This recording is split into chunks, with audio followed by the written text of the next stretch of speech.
please subscribe.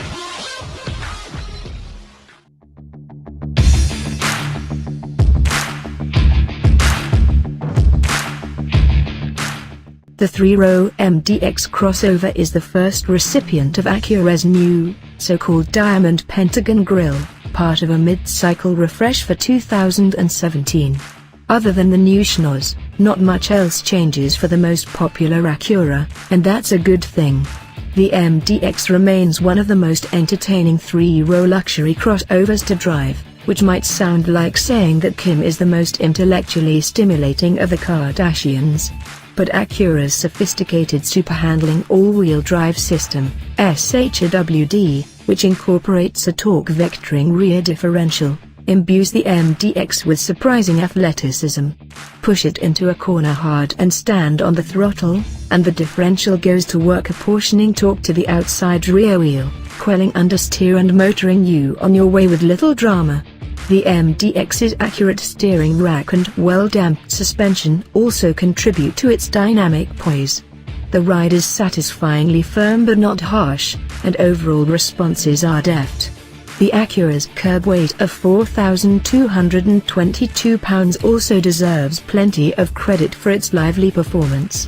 It's several hundred pounds lighter than its closest 3-row competitor, the Infiniti QX60, which goes some way toward explaining how the 290 horsepower MDX nips the 295 horsepower Infiniti by more than a second in 0 to 60 mph acceleration.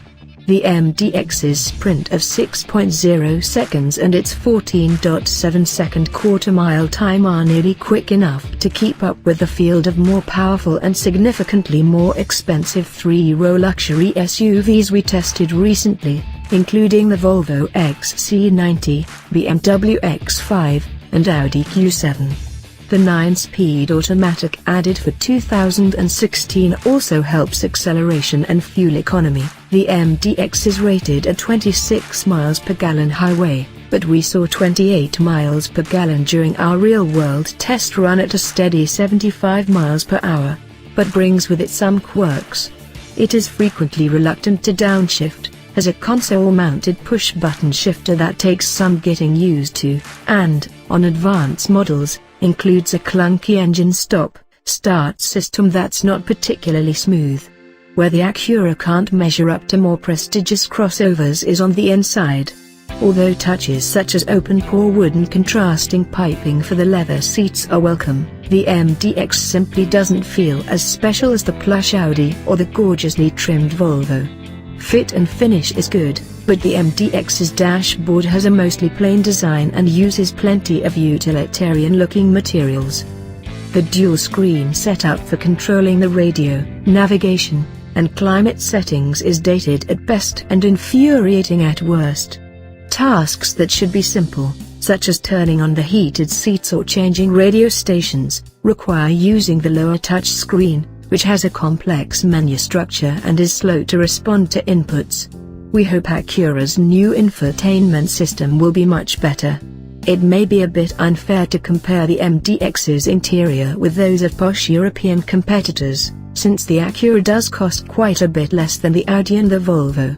Our fully loaded MDX SH-AWD Advance model rang up a bill of $59,340, a significant sum to be sure, but considerably less expensive than versions of the Q7 and the XC90, which can easily push past $70,000. Choose fewer option packages and the MDX can be had for less than $50,000, at which point the Acura starts to look like even more of a bargain among its peers. The MDX, like Acura as a whole, continues to occupy a sort of middle ground, a bit below true luxury but certainly above mainstream brands. It also remains competent, practical, and surprisingly lithe for a 7-passenger crossover, all attributes that make it a smart buy for well-heeled families. Although the MDX's interior is showing its age, Acura hasn't messed with success, whatever you think of the nose job.